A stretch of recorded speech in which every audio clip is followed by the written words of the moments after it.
Top 100 universities లో 100% scholarship తో admission పొందాలనుకుంటున్నారా? India's top competitive exams, IIT, NEET, etc. guidance కావాలన్నా, India and world top universities లో join అవ్వాలన్నా, students and parents కి career counselling కావాలన్నా, మీ కెరీర్ డెసిషన్ డబుల్ చెక్ చేసుకోవాలనుకున్నా 25 years ఎక్స్పీరియన్స్ డాక్టర్ సతీష్ గారిని సంప్రదించండి. నమస్తే, నేను మీ డాక్టర్ సతీష్ ఐరసి మాట్లాడుతున్నాను. చాలా మంది విద్యార్థులు చాలా మంచి రెస్పాన్స్ రావడం జరిగింది ఒక వీడియోకి. పిల్లలందరికీ కూడా అండర్ గ్రాడ్యుయేషన్ ఎవరైతే చదువుతున్నారో వాళ్ళందరికీ కూడా 2 రూల్స్ అని చెప్పి ఒక వీడియో చేయడం జరిగింది. అండర్ గ్రాడ్యుయేషన్ చదువుతున్న విద్యార్థులు చాలామంది స్పాయిల్ అయిపోతున్నారు, ఎలా అవుతున్నారు ఏంటంటే డీటెయిల్గా నేను ఆ వీడియోలో చెప్పాను. 8 to 11 లైబ్రరీలో ఉండాలి, లేకపోతే మొబైల్ లేకుండా ల్యాప్టాప్లో స్కానర్ పెట్టుకుని చదవాలని చెప్పాను. చాలామంది దాన్ని ఫాలో అవడానికి ప్రయత్నం చేస్తున్నారు. డెఫినెట్గా అది చాలా ట్రెమెండస్గా చాలామందికి అది కొత్తగా కొంచెం బెటర్గా ఉందని కన్విన్స్ అయ్యారు, చాలామంది ఫాలో అవుతున్నారు. మా దగ్గరికి కౌన్సిలింగ్ వచ్చినటువంటి చాలామంది జాబ్ చేస్తున్న వాళ్ళు వస్తున్నారు ఈ మధ్యన. అంటే 2026, 2025లో కొత్తగా అండర్ గ్రాడ్యుయేషన్ కానీ లేదా పోస్ట్ గ్రాడ్యుయేషన్ అయిపోయిన తర్వాత జాబ్లు వస్తాయి, ఐటీ జాబ్స్ కానీ వేరే అదర్ జాబ్స్ కానీ. ఇప్పుడు స్టూడెంట్స్ ఒకళ్ళే స్పాయిల్ అవుతున్నారు అని చెప్పి అనుకుంటున్నారు, కానీ కాదండి. అసలైనటువంటి డ్యామేజ్ ఎక్కడ జరుగుతుందంటే హైదరాబాద్ సిటీ లాంటి సిటీల చోట, బెంగళూరులో ఈ కొత్తగా జాబులు వచ్చిన తర్వాత రెక్కలు వచ్చినాయి అని ఏదో సామెత చెప్పినట్టుగా వీళ్ళందరికీ ఇంకెవరితోనో నాకు పని లేదు, నేను డబ్బులు సంపాదిస్తున్నాను అన్న ఒక రకమైన కాన్ఫిడెన్స్ రావడం వల్ల కానివ్వండి, వాట్ ఎవర్ ద రీజన్స్ వల్ల అసలైనటువంటి డ్యామేజ్ ఈవెన్ 4 ఏళ్ళు చక్కగా చదువుకుని ఉద్యోగం తెచ్చుకున్న పిల్లలు కూడా తర్వాత జాబ్ చేస్తూ ఇంకా పెళ్ళిళ్ళు కూడా అవసరం లేదని 30 ఏళ్ళ దాకా ఉద్యోగాలు చేసుకునే విద్యార్థులు ఎవరైతే ఉంటున్నారో వీళ్ళు విపరీతంగా స్పాయిల్ అయిపోతున్నారు. వీళ్ళు అసలు ఇదొక కొత్త ట్రెండింగ్ నడుస్తుంది. మామూలుగా కాలేజీలో స్టూడెంట్స్ స్పాయిల్ అవ్వడం అనేది ఒక విధానం అయితే, పొరపాటున కాలేజీలో కొంచెం బాగా చదివి ఏదైనా మంచి ఉద్యోగం తెచ్చుకున్న తర్వాత చాలా మంది ఉద్యోగాల్లో జాయిన్ అయిన తర్వాత ఎలా స్పాయిల్ అవుతున్నారో దీన్ని అరికట్టాలంటే ఏం చేయాలి, ఇది ఇప్పుడు ఈ వీడియో యొక్క ముఖ్య ఉద్దేశం. యాక్చువల్గా మీరు అబ్జర్వ్ చేసినట్లయితే చాలా మంది తల్లిదండ్రులు ఏం చేస్తారంటే, అయ్యో పిల్లడికి ఉద్యోగం వచ్చింది, పిల్లలకు ఉద్యోగం వచ్చింది, ఓకే ఇప్పుడు లైఫ్ అంతా హ్యాపీగా ఉంటుంది, చక్కగా సంపాదించుకుంటుంది, వాళ్ళ కాళ్ళ మీద వాళ్ళు నిలబడతారో అని చెప్పి వాళ్ళు ఇండిపెండెంట్గా ఉన్నారు అని చెప్పేసి కొంత ఫ్రీడమ్ అని పెంచుతాం మనం. ఆబ్వియస్గా అంత ఫ్రీడమ్ పెంచొద్దని చెప్పట్లేదండి. ఆల్మోస్ట్ వాళ్ళు ఉద్యోగానికి విజయవాడ, బెంగళూరు లేదా హైదరాబాదో ఏదో ఢిల్లీ వెళ్తారో ఫ్రీడమ్ ఇమ్మని చెప్తాం, వద్దని మనం చెప్పాం. కష్టపడి చదువుకున్నారు, వాళ్ళు ఉద్యోగం తెచ్చుకున్నారు. కానీ చాలామంది విద్యార్థులు మీరు అబ్జర్వ్ చేసినట్లయితే ఈ ఉద్యోగాలు చేసి వాళ్ళు ఎవరైతే ఉంటారో వీళ్ళ మీద కంట్రోలింగ్ పేరెంట్స్కి తగ్గిపోతుంది. తగ్గద్దని అంటే పెళ్లి వరకు కూడా కంట్రోలింగ్ తగ్గకూడదు, ఉండాలి. ఎందుకంటే చాలా స్పాయిల్స్, ఈ కోలివింగ్ అని, లేకపోతే తిరగడాలో, లేకపోతేనేమో ఈ గర్ల్స్ బాయ్స్ రిలేషన్స్, లేకపోతేనేమో హాస్పిటల్లో పోయి ప్రెగ్నెన్సీలు కడుపులు దించుకోవడాలో, లేకపోతేనేమో ఈ కోలివింగ్లు ఈ విపరీతంగా పెరిగిపోయినాయి. ఈ సుప్రీంకోర్టు, హైకోర్టులు దరిద్రానికి ఏంటంటే ఈ జడ్జిమెంట్లు ఇష్టం వచ్చినట్టు ఇచ్చేస్తున్నాయి. పెళ్ళైనోడు లేడు, పెళ్ళి అవనోడు లేడు, ఎవడ ఇష్టం వచ్చినట్టు తిరగండి, ఒక పెళ్ళం అక్కర్లేదు, 4 పెళ్ళాలు ఉండండి, రూముల్లో ఉంటారా ఉండండి, పోలీసు వాళ్ళు ఎవడన్నా మాట్లాడితే కుదరదు. ఇది ఒక విచ్చలవిడితనంగా అయిపోయింది. ప్రాస్టిట్యూషన్ కూడా చేసుకోండి తప్పలేదని సుప్రీంకోర్టు జడ్జిమెంట్ కూడా ఇచ్చింది రీసెంట్గా. సరే, సుప్రీంకోర్టు ఇది హిందూ ధర్మం అని చెప్తాం, లేకపోతే హిందూ ఆచారం అని చెప్తూ ఉంటాం. మన వెస్ట్రన్ కల్చర్ పబ్బులకు పర్మిషన్ ఇస్తాం, నైట్ టైము మొత్తం అన్ని రకాల వాటికి పర్మిషన్లు ఇస్తాం, వెస్ట్రన్ కల్చర్ తీసుకుంటాం. మళ్ళీ ఏమో మనది హిందూ ధర్మం, హిందూ దేశం, మనం కల్చర్ మన పోగొట్టు, మన కల్చర్ అంటే మనకే తెలుస్తా ఉంది. మనకి భారతదేశానికి ఏ కల్చర్ ఉందిరా బాబా? ముస్లింలు పాలించారు, అందరూ పాలించేశారు మన దేశాన్ని. ఏ కల్చర్ మంది అసలు తెలియదు ఎవరికని. కల్చర్ ఉందని మనం వాక్కుంటా ఉంటాం అంతే. మనం ఈ కల్చర్ అన్ని ఇంపోర్ట్ చేసుకుంటున్నాం. ఉంటే దుబాయ్ లాగా, గల్ఫ్ కంట్రీలాగా ఏడు సావాలి మనం, లేదంటే పూర్తి వెస్ట్రన్ కల్చర్ అని ఉండాలి. కల్చర్ లేని దేశం మనది. అసలు ఈ మాట అంటే ధైర్యం ఉండాలి. ఎవడన్నా వస్తానంటే డిబేట్కి వచ్చాడు 2-3 గంటలు, మనకేం ప్రాబ్లం లేదు. ఒకటి. సో దీంట్లో ప్రాబ్లం ఏంటంటే కల్చర్ స్పాయిల్ అవ్వడం వల్ల బెంగళూరు లాంటి సిటీల్లో సూసైడ్లు, మర్డర్లు, కోరిలేషన్స్, పెళ్ళైన వాళ్ళతో రిలేషన్స్ ఇవన్నీ జరుగుతున్నాయి. ఈ అందరూ ఉద్యోగాలు చేసే వాళ్ళు ఎక్కువ మంది ఉన్నారు. దీన్ని అరికట్టాలంటే ఏంటి అన్నది ఆలోచించినట్లయితే నాకు అనిపించింది ఏంటంటే, ఎవరికైతే పిల్లలకు ఉద్యోగం వస్తుందో, పిల్లడికి ఉద్యోగం వస్తుందో, మీరు డబ్బులున్న పేరెంట్స్ అయితే కొద్దో గొప్ప, అంటే నేను 2 రకాలుగా కేటగిరీ, డబ్బులున్న పేరెంట్ అనుకుందాం. ఫర్ ఎగ్జాంపుల్ కొంచెం రీజనబుల్గా, మీరు చదివినప్పుడు కూడా మీరు డబ్బులు పంపించుంటారు, చదువుకుంటారు. కొంచెం డబ్బులున్న పేరెంట్స్ అయితే మాత్రం దయచేసి మీరు ఒకటే రూల్, ఇది జనరల్గా రూల్స్ ఎప్పుడు తక్కువ చెప్తాను, ఇది ఒక సింగిల్ రూల్ ఏంటంటే, మీరు ఏదైతే వాళ్ళ జీతం వస్తుందో జీతంలో ₹1 కూడా ముట్టుకోవడానికి పర్మిషన్ లేదు. వాళ్ళ నెలసరి బతుకుదేరు డబ్బులు మీరు పంపించండి. అప్పుడు కూడా తర్వాత ఎలాగ ఆస్తులు ఇవ్వాలి. మీరు డబ్బులు ఉన్నాయి. ఫర్ ఎగ్జాంపుల్ నాకు ₹1,00,000 జీతం వస్తుందండి, ఇప్పుడు నా కొడుకు ఉంది 10,000 పంపడానికి నాకు ఇబ్బంది ఉంది, తప్పే ఉంది, పెళ్ళేదాకా నాకు కొడుకే కదా, నా కూతురే కదా అనుకోవాలి. మీరు వీళ్ళు ఇండిపెండెంట్ అయిపోయారని చెప్పేసి ఫైనాన్షియల్ ఇండిపెండెన్స్ దయచేసి ఇవ్వకూడదు. ప్రతి కూతురికి, ప్రతి కొడుక్కి కాలేజీలో ఉన్నప్పుడు ఎంత జాగ్రత్తగా ఉన్నారో, ఈఎంఐలు కట్టేడాలు, ఇల్లులు తీసుకోవడాలు, అమ్మడాలు, ఇలా దరిద్రం పనులు చేయకుండా ఆ డబ్బులు చక్కగా మీరు ₹1 కూడా తీసుకోకూడదని మీరు కమిట్మెంట్, ఇట్స్ రూల్, తీసుకోకూడదు. అమ్మ నీకే ఖర్చు ఎంత, నెల రోజుల నెల ఖర్చు ఎంత, ఇంతే, ఇంతకుముందు ఎలా బతికే ఇప్పుడు కూడా అలా బతుకు. మీరు ఇలాంటి సిస్టమ్ పెట్టకపోతే 40 ఏళ్ళకే ఉద్యోగం పోతున్న రోజుల్లోకి వచ్చాం. ఉద్యోగం ఎప్పుడు వస్తుందో ఎప్పుడు పోతుందో తెలియదు. విచ్చలవిడితనంగా ఇష్టం వచ్చినట్టుగా హైదరాబాద్ సిటీలో నైట్ 2 తిరుగుతున్నారు వీళ్ళు.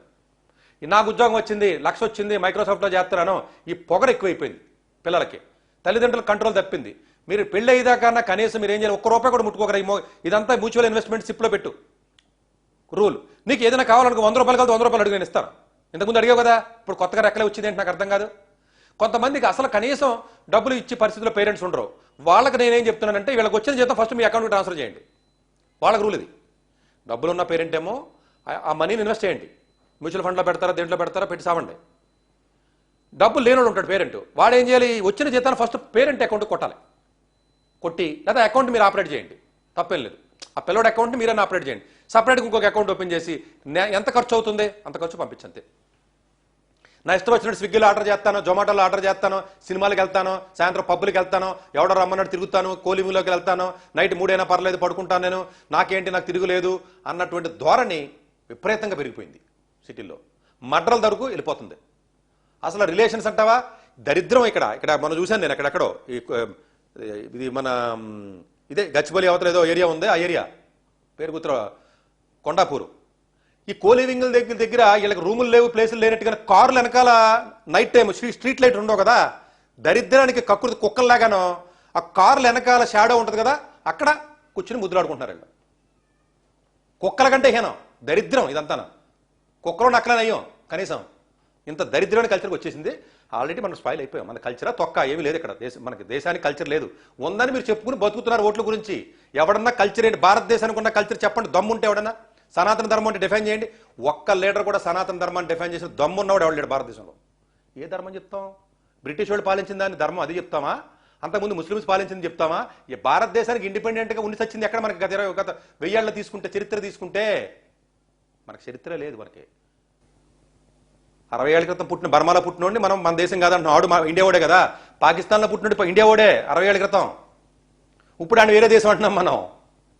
ఈ పక్కన ఉన్న చైనాలోనూ, ఈ పక్కన ఉన్నటువంటి మిగతా దేశాల్లో వాళ్ళు ఇండియన్సే, వాళ్ళకి ఇండియన్ ధర్మమే కదా. ఇప్పుడు ధర్మం ఎలా మారిపోయింది? ఏది ధర్మం? ఏది సనాతన ధర్మం? బొట్టెట్టుకుని డ్రెస్ వేసుకుని, కాషాయం రంగు బొట్టెట్టుకుని కాషాయం రంగు డ్రెస్ వేసుకుని ధర్మం అని చెప్తున్నాం మనం.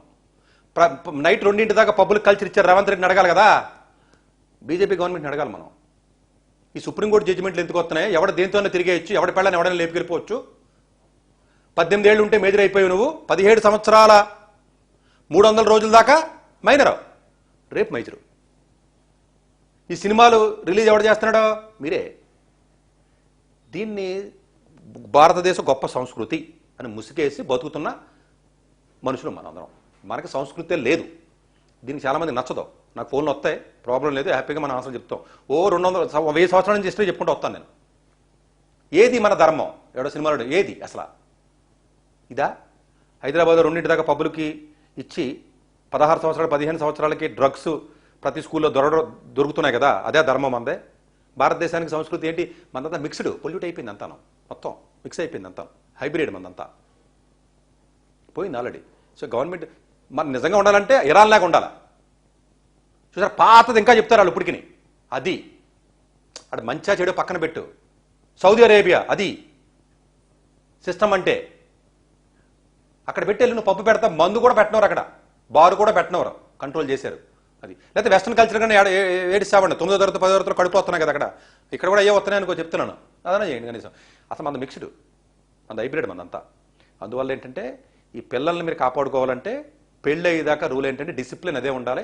విచ్చలవిడితనంగా ఖర్చు పెట్టుకోకూడదు. జాబులు పోతాయి, డిప్రెషన్లోకి వెళ్ళి సూసైడ్లోకి వెళ్తారా. ప్రతి రూపాయి స్టూడెంట్ ఖర్చు పెట్టుకోవడం కుదరదు, ఇంతే రూలు. వాడు ప్రతి రూపాయి మీరే పంపించండి. మా అబ్బాయికి జాబ్ వచ్చేసింది సార్ అమెరికాలో, మా అమ్మాయికి జాబ్ వచ్చేసింది సార్ బెంగళూరులోను, ₹1,00,000 సంపాదించేస్తుందని గొప్పలు చెప్పుకునే పేరెంట్స్ ఎవరైతే ఉంటారో కూర్చుని ఏడుస్తున్నారు. వాళ్ళు దేన్ని లేపుకొచ్చో ఏమన్నా లేపుకొచ్చో ఉత్తే. దయచేసి తల్లిదండ్రులందరూ అర్థం చేసుకోవాలి. నీకు జాబ్ వచ్చినా జాబ్ రాకపోయినా నాదే బాధ్యత. తండ్రిని నేనే బాధ్యత వహిస్తా. జాబ్ రాకపోయినా నేను డబ్బులు ఇస్తా, వచ్చినా రాకపోతే నేను ఇచ్చే హక్కు ఉన్నప్పుడు వచ్చినా కూడా నేను ఇచ్చే హక్కే ఉంటుంది కదా. అంటే వస్తేనేమో ఒక రూలా, జాబు రాకపోతే ఇంకో రూలా, రెండింటికి ఒకటే. నేనే కదా తండ్రిని, ఒకటే రూలు. ₹100 ఖర్చు కూడా 1,00,000 చెప్పాల్సిందే మీకు.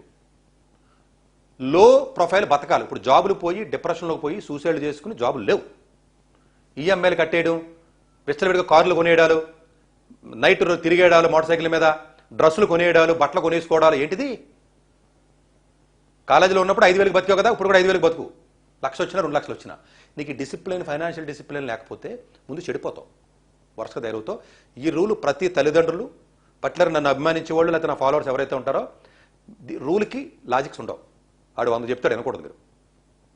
ఇదే రూలు, ఒకటే రూలు, సింగిల్ రూల్ అంతే. ప్రతి రూపాయి నీకు లెక్క తెలియవలసిందే. వాళ్ళ బతుకు తెరివి నువ్వే లెక్క ఇవ్వాలి. పెళ్లి దాకా, పెళ్ళి అయిన తర్వాత ముగ్గురు పిల్లలు ఉంటారు, వాళ్ళు బాధలు పడతారు, అది వేరే విషయం.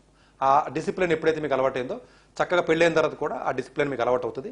చక్కగా రేపు నేను ఉద్యోగం పోయినా, ఉద్యోగాలు పోయి మా దగ్గర యాక్సిడెంట్స్ అంటే ఉద్యోగం పోయింది, ఎవడో వచ్చాడు వరాకలో వచ్చినాడు, డబ్బులు లేవు సార్ 3 నెలలు సరిపడే డబ్బులు లేవని చెప్తాడు. ఎంత వచ్చిందంటే జీతం అడిగిన ₹1,00,000 వచ్చిందన్న. ఏం చేసేవారంటే ఖర్చు పెట్టానని చెప్తున్నాడు సిగ్గు లేకుండా. కాలేజీలో ఉన్నప్పుడు ఎంత ఖర్చు పెట్టారా? నెలకు 10,000. ఇప్పుడు ఎంత ఖర్చు పెట్టారా? 1,00,000. ఇంటి అద్దె ఎంత ఇస్తున్నావరా? 50,000. ఎందుకు ఇస్తున్నావు అంటే 1,00,000 ఉంది కదా నాకని చెప్తున్నాడు. ఇప్పుడు వెళ్ళి గుడిసెలో ఉండు అయితే అని చెప్పానండి. సో ఈ డిసిప్లిన్, ఫైనాన్షియల్ డిసిప్లిన్ మీకు రావాల్సిందే.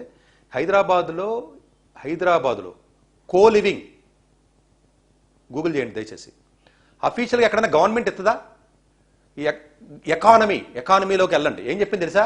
4,000 కోట్లు 2025-26కి 4,000 కోట్ల వ్యాపారం రెవెన్యూ కోలింగ్ మీద ఉంది. దాంట్లో మొదటి ప్లేస్ హైదరాబాద్లో ఉంది. 750 కోట్లు.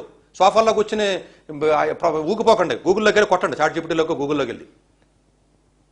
2025-26 సంవత్సరంలో ఈ కోలివింగ్ అంటే దీన్ని ఒక ఇండస్ట్రీ కింద భారతదేశం ప్రభుత్వం గుర్తించింది. ఇదే సనాతన ధర్మం.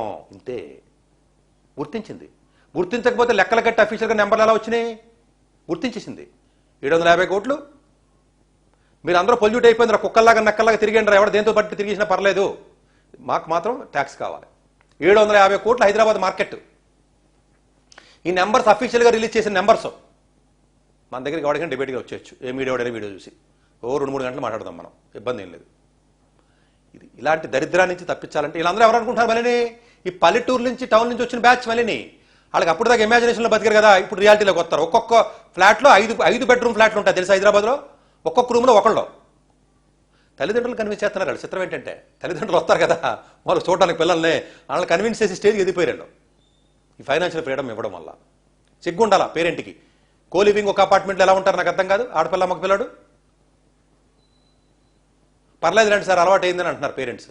దయచేసి మీరు ఉద్యోగం జాయిన్ అని వచ్చి ఫస్ట్ రోజు నుంచి కూడా ఈ డిసిప్లిన్ అలవాటు చేయండి. అమెరికాలో ఉన్నా కూడా మీ కొడుకు ఇది కొంచెం ఫాలో అవడానికి కష్టమైనప్పటికీ దయచేసి 100లో ఒకడన్నా ఫాలో అవుతారని మనస్ఫూర్తిగా కోరుకుంటూ thank you very much. Doctor yes Satish గారు ఏపీ తెలంగాణ విద్యార్థులకు సుపరిచితమైన పేరు. సతీష్ గారు 2001 యూపీఎస్సీ పరీక్షల్లో ఇండియన్ రైల్వే విభాగంలో ఉద్యోగం సాధించారు. సతీష్ గారు చదివిన చదువులు engineering, M Tech, MBA executive MBA, MSc, MBA HR, MA psychology లాంటి పోస్ట్ గ్రాడ్యుయేషన్ డిగ్రీతో పాటు డాక్టరేట్ కూడా చదవటం జరిగింది. సతీష్ గారు నిరంతర విద్యార్థి. అలాగే సతీష్ గారు పలు ప్రతిష్టాత్మక కాంపిటేటివ్ పరీక్షల్లో యూపీఎస్సీ నిర్వహించే సివిల్ సర్వీస్ పరీక్షలో 179వ ర్యాంక్, అలాగే ఇంజనీరింగ్ సర్వీస్ లో 24వ ర్యాంక్, గేట్ ఎగ్జామ్ లో 4వ ర్యాంక్, క్యాట్ ఎగ్జామ్ లో 99.8%, జిమాట్ 76 స్కోర్, ఇలా పలు కాంపిటేటివ్ ఎగ్జామ్స్ లో మొదటి ప్రయత్నంలోనే ఎన్నో ర్యాంకులు సాధించారు. ఎన్ని క్వాలిఫికేషన్ డిఫరెంట్ పరీక్షలు ర్యాంకులు సాధించిన వ్యక్తులు మన ఇండియాలో చాలా అరుదనే చెప్పాలి. ఇలాంటి అకాడమిక్ లో పరంగా, కాంపిటేటివ్ పరంగా ఎన్ని ర్యాంకులు సాధించడంతో పాటుగా గవర్నమెంట్ ఉద్యోగం చేస్తూ పలు అవార్డులు తీసుకున్నారు. సతీష్ గారికి జోనల్ లెవెల్లో general manager award, all India లెవెల్లో నేషనల్ లైఫ్ టైమ్ అచీవ్మెంట్ గుర్తింపు దక్కాయి. Association of president life time Sevasri award Andhra Pradesh మంత్రి నుంచి అందుకున్నారు. వీటితో పాటు పలు రకాల అవార్డులను అందుకున్నారు. ఎన్నో ప్రతిష్టాత్మక ఆర్గనైజర్స్ పర్మనెంట్ మెంబర్ గా ఉన్నారు. కష్టపడి పైకి వచ్చిన వ్యక్తి కావటం వల్ల గత 20 సంవత్సరాల నుంచి ఎంతో మంది చిన్నపిల్లల దగ్గర నుంచి 5-6 తరగతుల విద్యార్థుల నుంచి పెద్ద పీజీ పిహెచ్డీ కాలేజీలకు వెళుతూ విద్యార్థులకు అవగాహన కల్పిస్తుంటారు. ప్రతి విషయం పైన డాక్టర్ సతీష్ గారు స్పష్టమైన అవగాహన కలిగి ఉన్నారు. డాక్టర్ సతీష్ బలంగా నమ్మే సూత్రం ఏంటంటే అవేర్నెస్ ఈజ్ ఎవ్రీథింగ్. మనిషికి అవేర్నెస్ ఉంటే ఏదైనా సాధించగలరు. ఒక్క మోటివేషన్ తోనే కాదు, ఏది చేయాలి, ఏది చేయకూడదు, ఎలాంటి డెసిషన్ తీసుకోవాలి అన్న విషయాలపై, ముఖ్యమైన విషయాలపై అవగాహన కల్పిస్తుంటారు. అలాగే గవర్నమెంట్, ప్రైవేట్ జాబులే కాకుండా ప్రపంచ దేశాల్లోని జాబ్స్ పై కూడా అవగాహన కల్పిస్తుంటారు. ఉద్యోగాలతో పాటు పెద్ద చదువులైన ఐఐటి వంటి వాటిపై సెషన్స్ నిర్వహిస్తూ ఉంటారు. ఇప్పటి వరకు 3 లక్షల సెమినార్స్ ఒక్క రూపాయి తీసుకోకుండా ఉచితంగా నిర్వహించారు డాక్టర్ సతీష్ గారు.